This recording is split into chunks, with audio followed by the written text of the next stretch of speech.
नमस्कार, मेरा नाम हनी है और आज के इस वीडियो में आप सभी का स्वागत है। और सबसे पहले तो मैं आप लोगों को बताना चाहूँगी कि मैं बहुत टाइम बाद कोई ऐसा वीडियो अपलोड कर रही हूँ। काफ़ी दिनों से गाइस मैं बिजी थी, इसलिए मैं वीडियो अपलोड नहीं कर पाई। खैर, उस बात के लिए मैं आपसे माफ़ी चाहती हूँ। और अब मैं आपको कुछ ऐसी चीज़ें बताना चाहती हूँ जो कि आपके लिए जानना बहुत इम्पॉर्टेंट है। अगर आप जानते हैं तो वेल एंड गुड, और अगर नहीं जानते तो आपको ये वीडियो लास्ट तक ज़रूर देखना चाहिए, क्योंकि इस वीडियो में मैं आपको बताऊंगी कि राजस्थान की सरकार किस तरीके से बेरोजगारों के साथ अन्याय कर रही है। अभी मैं आपको बताती हूँ राजस्थान की राजधानी जयपुर के बारे में, जहां पर लगातार एक धरना चल रहा है। वैसे जयपुर में बेरोजगारी को लेकर जो धरने होते हैं वो कोई नई बात नहीं है। एक धरना खत्म होता है, दूसरा धरना ऑटोमेटिकली स्टार्ट होता है, और काफी सारे धरने जो बेरोजगारी से जुड़े होते हैं, क्योंकि यहाँ का जो युवा है ना, यहाँ की गवर्नमेंट के प्रोसीजर्स से, यहाँ की गवर्नमेंट के नौकरी देने के प्रोसीजर्स से, रूल्स से, रेगुलेशन से ना काफ़ी परेशान हुआ जा रहा है। और कहा जाता है कि जो युवा है वो देश का भविष्य है, लेकिन युवा खुश नहीं है यहाँ का। वो यहाँ पे हो रहे एक के बाद एक हो रहे धरनों से पता चलता है। रीट के धरने को आप देख लीजिए, आरएस के धरने को आप देख लीजिए, काफ़ी सारी प्रॉब्लमेटिक सिचुएशन है जो कि सामने आई है। अभी ये जो नया मुद्दा है वो कोरोना हेल्थ वर्कर्स का है। बाकी सारे बेरोजगारों की तरह भी कोरोना हेल्थ वर्कर के पास कोई चारा नहीं था सरकार से लड़ने का। अब उन्होंने ठान लिया है और धरना देना स्टार्ट कर दिया है। ऐसी बात नहीं कि धरना बहुत दिनों के बाद हो रहा है, फर्स्ट टाइम हो रहा है। धरना पहले भी हो चुका है। पहले जो धरना था वो सिर्फ ये था कि संविदा कैलेंडर में शामिल इन लोगों को होना है। अब संविदा कैलेंडर होता क्या है, कई लोगों को ये भी नहीं पता है, तो मैं आपको बता देती हूँ कि संविदा कैलेंडर का मतलब ये होता है कि गवर्नमेंट कॉन्ट्रैक्ट बेसिस पर लोगों को जो है वो हायर करती है। बट इसका मतलब ये नहीं है कि जब आपने रख दिया लोग आ गए, जब आपने आपका मन किया आपने लोगों को हटा दिया। संविदा कैडर में ऐसा नहीं होता है। संविदा कैडर की भी अलग से कुछ रूल्स एंड रेगुलेशंस होती हैं। रूल्स एंड रेगुलेशंस होने का मतलब ये है कि उनका पूरा ड्यूरेशन, वर्क एनवायरनमेंट, उनकी छुट्टियां सब तय होती हैं, ठीक है। लेकिन बात जब कोरोना हेल्थ वर्कर्स की आई तो उन्हें हायर तो कर लिया गया। एक विशेष प्रोसेस हुआ था सीएचएमओ के अंडर, जो कि उनको हायरिंग हुई थी। ऐसे वैसे नहीं, लोग अनपढ़ नहीं है, इन लोगों के पास भी प्रॉपर डिग्रीज हैं, इन लोगों की प्रॉपर हायरिंग हुई है। इन लोगों को वॉलंटियर्स के रूप में रखा गया है, लेकिन काम पूरा लिया जा रहा है, कोल्हू के बैल की तरह पूरा काम लिया जा रहा है इनसे, अगर हम कहें तो। क्योंकि इनका संविदा कैलेंडर अभी नहीं है, ये संविदा कैलेंडर में शामिल है और इनके उसी तरीके से रूल्स एंड रेगुलेशंस और सैलरी भी नियमित रूप से नहीं मिलती। तो ये ऐसी कुछ प्रॉब्लम्स को लेकर ये लोग धरना प्रदर्शन कर रहे हैं। अब बात आती है कि इतने दिनों से इन लोगों ने धरना प्रदर्शन क्यों नहीं किया। मैं आपको बताती हूँ। बहुत दिनों से इन लोगों की जो है, ये लोग मांगे लगा के बैठे हैं, बहुत दिनों से धरने प्रदर्शन की ये लोग कर रहे हैं। लेकिन बात ये थी कि इनका जो एक्सटेंशन था, वर्किंग एक्सटेंशन, वो बढ़ाया जा रहा था, कभी 2 महीने का, कभी 3 महीने का, कभी कब तक, कभी कब तक। लेकिन सबसे बड़ी प्रॉब्लम क्या है, इनका एक्सटेंशन 31 मार्च को जो है वो प्रॉपरली खत्म कर दिया गया। इसका मतलब ये था कि ये वही कोरोना वर्कर्स हैं जिनको कोविड की सेकेंड लहर में जब डॉक्टर्स की कमी आ गई थी तो इनकी हायरिंग हुई थी एक विशेष प्रोसेस के थ्रू, ठीक है। इनको वॉलंटियर्स के रूप में हायर किया गया था, 7,900 रुपए का वेतन भी दिया गया था। तो उस वक्त ये लोग खाली तो बैठे नहीं थे, ये लोग कहीं काम कर रहे थे। इन लोगों का भी फैमिली है, ये लोग कहीं काम कर रहे थे। कोई प्राइवेट हॉस्पिटल्स में वर्क कर रहा था, कोई कहाँ वर्क कर रहा था। सारे लोग जनता की मदद के लिए आ गए और गवर्नमेंट की मदद के लिए आ गए। उन्होंने गवर्नमेंट का साथ दिया और किसको इनके अंदर एक होप था कि कई टाइम के बाद जब ये सिचुएशन एक टाइम के लिए एंड हो जाएगा तो हो सकता है इनकी नौकरी के चांसेस हो, इनको गवर्नमेंट नौकरी के चांसेस हो। तो इस चीज को, इस होप को लेकर ये लोग इसमें आए थे।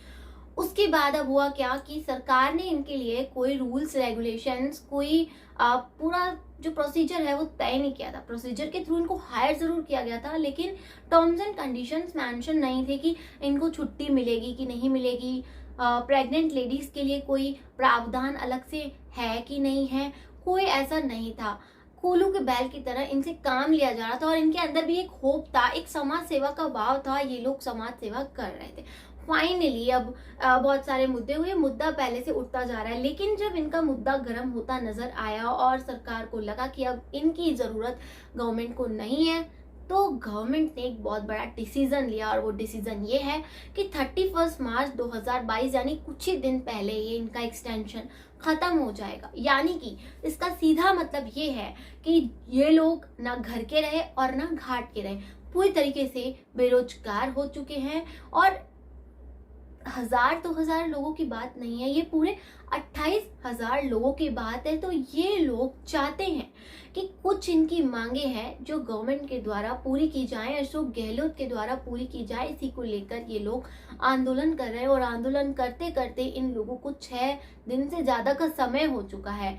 छोटे मोटे आंदोलन इन लोगों ने बहुत किए हैं, सरकार की नजरों में अपनी मांगे दिखाने की बहुत कोशिश की है, अपना रूप दिखाने की बहुत कोशिश की है, पर सरकार की तरफ से कोई प्रतिक्रिया नहीं आई है। और अब सरकार ने ये जो डिसीजन लिया है, इनका एक्सटेंशन बिल्कुल ही रद्द कर दिया है, बिल्कुल खत्म कर लिया है। इसका सीधा सा मतलब ये है कि सरकार ये कहना चाहती है कि now we don't want you, अब हमें आपकी कोई ज़रूरत नहीं है और आप जहाँ से आए आप वापस चले जाइए। आप खुद सोचिए, जहाँ से ये लोग अपनी जॉब छोड़कर आए हैं वहाँ कैसे जाएंगे।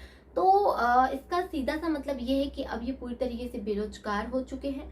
फाइनली अब इनकी मांगे क्या हैं वो मैं आपको बता देती हूँ। इन 28,000 से अच्छे लोगों की मांगे हैं कि इन लोगों को संविदा कैलेंडर में शामिल किया जाए। संविदा कैलेंडर का मतलब ये होता है कि रूल्स रेगुलेशंस पूरी तय होनी चाहिए, कितनी इन लोगों को छुट्टियां मिल रही हैं वो तय होनी चाहिए, और इनका जो वेतन है वो इनको पूरा दिया जाए, क्योंकि और टाइमली वेतन दिया जाए। क्योंकि अभी जो कोरोना वर्कर्स वर्क कर रहे थे उनमें ये काफ़ी सारी शिकायतें शामिल हुई हैं, काफ़ी सारी शिकायतें आई हैं कि जो इनका तय वेतन है वो कम है, लेकिन तय वेतन भी इनको टाइम पर नहीं दिया जाता। इनका तय वेतन आपकी जानकारी के लिए बता दूं 7,900 रुपए है, जो भी कई महिलाओं ने धरना स्थल पर आकर कुल्लम कुल्ला बताया है कि 6-7 महीनों से उनका वेतन बिल्कुल बकाया है।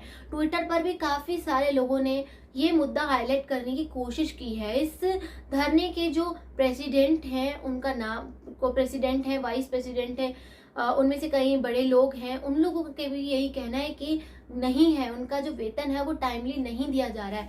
मैं आपको बता देती हूँ, रवि चावला से कई बार बात हो चुकी है, कशिश कछावा जी है, उनसे भी बात हो चुकी है। कई बार इन लोगों ने अपने पूरे संघ के, अपने पूरे साथियों के, अपने पूरे मित्रों का आवाज उठाने की पूरी कोशिश की है, लेकिन गवर्नमेंट की तरफ से उनको कोई प्रतिक्रिया नहीं दी जा रही। अब इनकी मांगे हैं जो मैं आपको बता देती हूँ।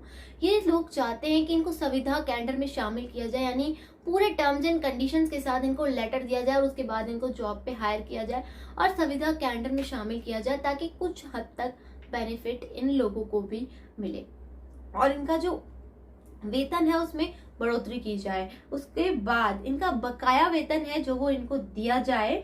और मैं आपको बता दूं, इनकी खास मांग ये है कि नर्सिंग ग्रेड 2 में इन्हें शामिल किया जाए। इनका पे है जो वो परमानेंट किया जाए कि इतना पे तो इन्हें मिलेगा, क्योंकि मैं आपको बता दूं कि वही कोरोना हेल्थ वर्कर्स हैं जो कोरोना के एक हार्ड टाइम में इन लोगों ने अपनी सेवाएं दी, अपनी जान पर खेलकर इन्होंने बताया है।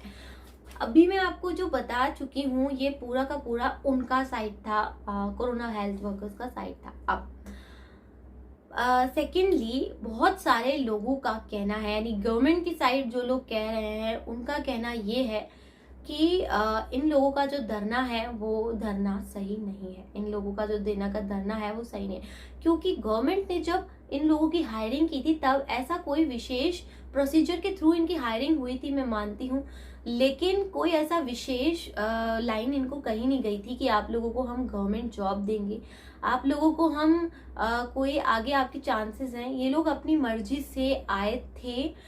इन लोगों को ये जरूर कहा गया था कि एक वॉलंटियर के रूप में इनको हायर किया जा रहा है। और गाइज मैं आपको बता दूं, पेड वॉलंटियरशिप भी होती है और अनपेड भी होती है। पेड में एक प्रॉपरली वेतन दिया जाता है, उसके बाद सरकार जब चाहे उनको हटा सकती है और सरकार जब चाहे उनको रख सकती है, और जो लोग आते हैं वो अपनी मर्जी से आते हैं। तो अब कई लोगों का कहना है कि जब स्टार्टिंग में कोई प्रावधान ही नहीं था तो इन लोगों ने अपनी मन मर्जी के मुताबिक जो है वो आशाएं बना दी कि हम लोगों को गवर्नमेंट जॉब मिलेगी।